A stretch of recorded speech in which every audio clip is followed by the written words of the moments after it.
മുറിക്കകത്തേറി ഒളിച്ചിരിക്കാതെ കഥ ഓർക്കടാ മമ്മതെ. കട്ടും മോട്ടിച്ചും കള്ളനോട്ട് അടിച്ചൊന്നുമല്ല.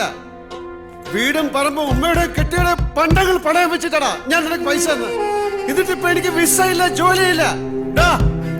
എന്റെ പാസ്പോർട്ട് നീ പിടിച്ചു വെച്ചു. ഹറാം പറപ്പ് കാണിച്ച നാടും ഗൾഫും ഒരുപോലെ ഈ അബ്ദുവിന് കുത്തി മലത്തം ഞാൻ പാതിലോർക്കടാ. ഞാൻ ചവിട്ടി പൊളിക്കും.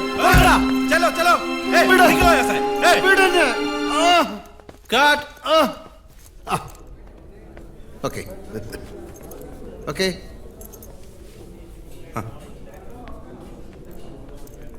എത്ര മണിക്കാ? 10:30 മണിക്കാ. ഇഷ്ടം പോലെ സമയമുണ്ട്. ഞാൻ ഹോട്ടലിൽ പോകുന്നു, ഒന്ന് ഫ്രഷ് ആകുന്നു. Okay okay. ഞാൻ 2 മണിക്ക് എത്താം. Okay sir.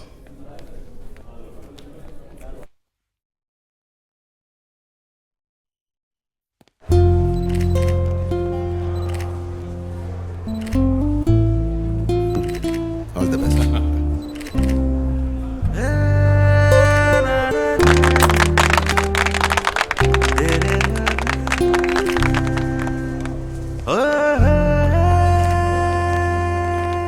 ടോട്ടലി ഇവിടെ 80 പേർക്ക് ഇരിക്കാം.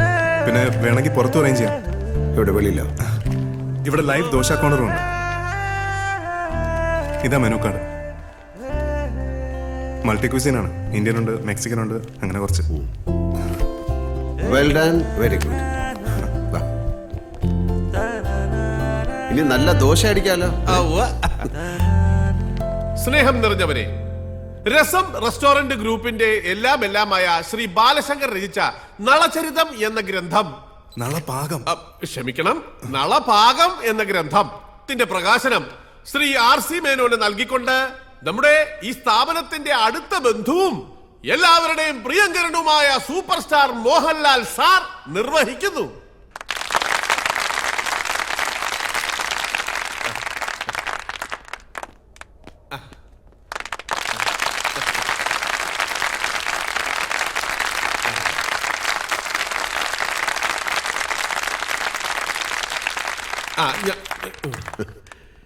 നളചരിതമാണോ നളപാകമാണോ എന്ന് ഗോവിന്ദൻ ചേട്ടനൊരു സംശയം. ഒരുപാട് വായിക്കുന്നവർക്കുണ്ടാകുന്ന സംഭ്രമം അല്ലേ? മേനോൻ ഇരിക്കൂ. നളനാണ് പാചകത്തിൽ ഏറ്റവും വലിയ നിപുണനെന്ന് പുരാണത്തിൽ പറയുന്നു. ആ നളന്റെ പാകമാണ് നളപാകം. അതുകൊണ്ട് തന്നെ പാചകവിധികളെക്കുറിച്ച് വിശദമായ പരാമർശങ്ങളുള്ള ഈ ഗ്രന്ഥത്തിന് നളപാകം എന്ന പേര് ഏറ്റവും ഉചിതമാണ്. ഈ പുസ്തകം മറ്റ് പല വിദേശ ഭാഷകളിലേക്ക് വിവർത്തനം ചെയ്യാനുള്ള ഏർപ്പാടുണ്ടാക്കണമെന്ന് ഞാൻ ബാലുവിനോട് പറഞ്ഞിട്ടുണ്ട്. മലയാളത്തിൻ്റെ രുചിക്കൂട്ടുകളുടെ സൂത്രങ്ങൾ ലോകം മുഴുവൻ അറിയട്ടെ എന്നുള്ളതുകൊണ്ടാണ് ഞാൻ അങ്ങനെ പറഞ്ഞത്.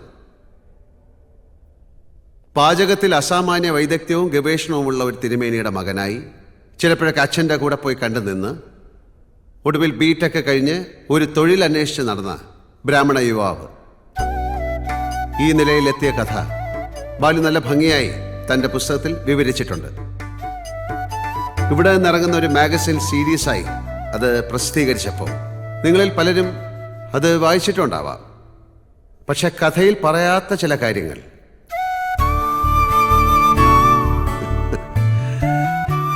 സിനിമയുടെ ഭാഷയിൽ പറഞ്ഞാൽ ഒരു കണ്ടിന്യൂറ്റി ഇല്ലായ്മ,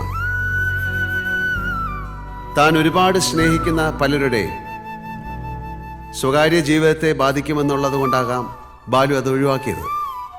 പക്ഷെ ഇപ്പം എല്ലാം ഒരു തമാശ പോലെ ഓർക്കാം. അവിടെയും ഒരു നിമിത്തമായത് ഞാനായതുകൊണ്ട് വിട്ടുപോയത് ഞാൻ തന്നെ പറയാം. എങ്കിലേ ഈ കഥ പൂർണ്ണമാകും.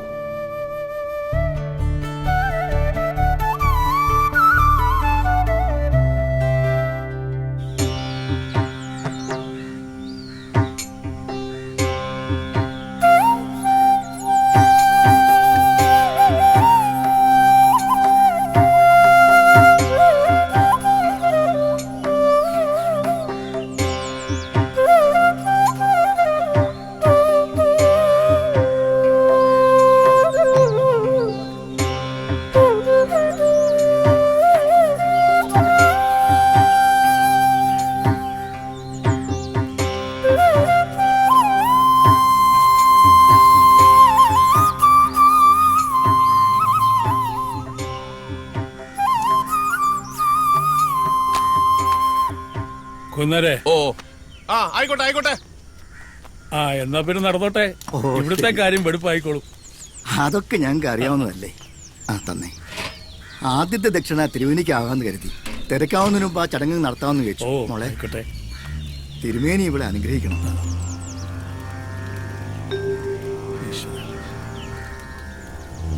തൃപ്തിയായി. ബന്ധുക്കളൊക്കെ വന്ന് തുടങ്ങി. ഞങ്ങളെന്നാ ഇടയ്ക്ക് വരാം. ഏയ്, ഇല വെക്കുന്ന നേരത്ത് കണ്ടാ മതി. അവിടുത്തെ കാര്യങ്ങൾ ഭംഗിയായിട്ട് നടന്നോട്ടെ. ആയിക്കോട്ടെ. ശരി ശരി. ഞങ്ങള് ഹാജർ. ആരായത്?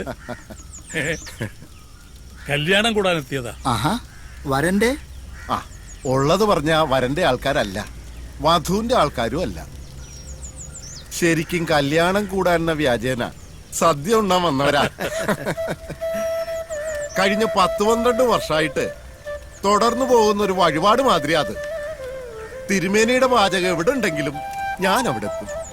എന്താ ഗോവിന്ദാരെ, നാളെ എത്രയാ? 3 അട പരിപ്പ് പാൽപ്പായസം. ഓ, പഴപ്രഥമം കൂടി ആവായിരുന്നു. ആയിക്കോട്ടെ. തിരുമേനി തീരുമാനിച്ചാ മതി. ഏയ്, ഇനി മാറ്റമൊന്നും വരുത്തണ്ട. പഴം അടുത്ത തവണ ആവാം. ഞാൻ വെറുതെ പറഞ്ഞതാ, ഒരു മോഹം. എവിടെയാ സ്ഥലം? ഇരിഞ്ഞാലക്കുട. ആ, തിരുമേനി, ഈ പുതുമുഖങ്ങളെ പരിചയപ്പെട്ടില്ലല്ലോ. ഇത് അജിത് കുമാർ, ഞങ്ങളുടെ ചുറ്റുവട്ടത്തെ അറിയപ്പെടുന്ന ഒരു ദേഹണ്ണക്കാരനാണ്. ഓ, ഇനി ഈ വിഷയത്തിൽ എത്രത്തോളം അങ്ങോട്ട് മുമ്പോട്ട് പോകാനുണ്ടെന്ന് അറിഞ്ഞോട്ടേച്ച് കൊണ്ടുവന്നതാ. ഇത് ഉസ്മാൻ. ബിരിയാണിയാണ് ലോകത്തിലെ ഏറ്റവും വിശിഷ്ട ഭോജ്യം എന്ന് വിചാരിക്കണ ആളാ. നാളത്തെ സദ്യ കഴിഞ്ഞിട്ട് ആ അഭിപ്രായത്തിൽ വല്ല മാറ്റം ഉണ്ടോന്ന് നോക്കാലോ. അപ്പോ താമസിക്കാൻ ലോഡ്ജിൽ മുറിയെടുത്തിട്ടുണ്ട്. വണ്ടിക്കൂലി, താമസം ഒന്നോർത്താ ഒക്കെ പണച്ചെലവാ. എന്നാലും തിരുമേനിയുടെ കൈപ്പുണ്യം ഓർത്താ. ഇവിടെ അടുത്താ വീട്. ഓ, അങ്ങോട്ടേക്ക് ഒന്ന് വരിക. എന്നാ പിന്നെ ആയിക്കോട്ടെ ആയിക്കോട്ടെ.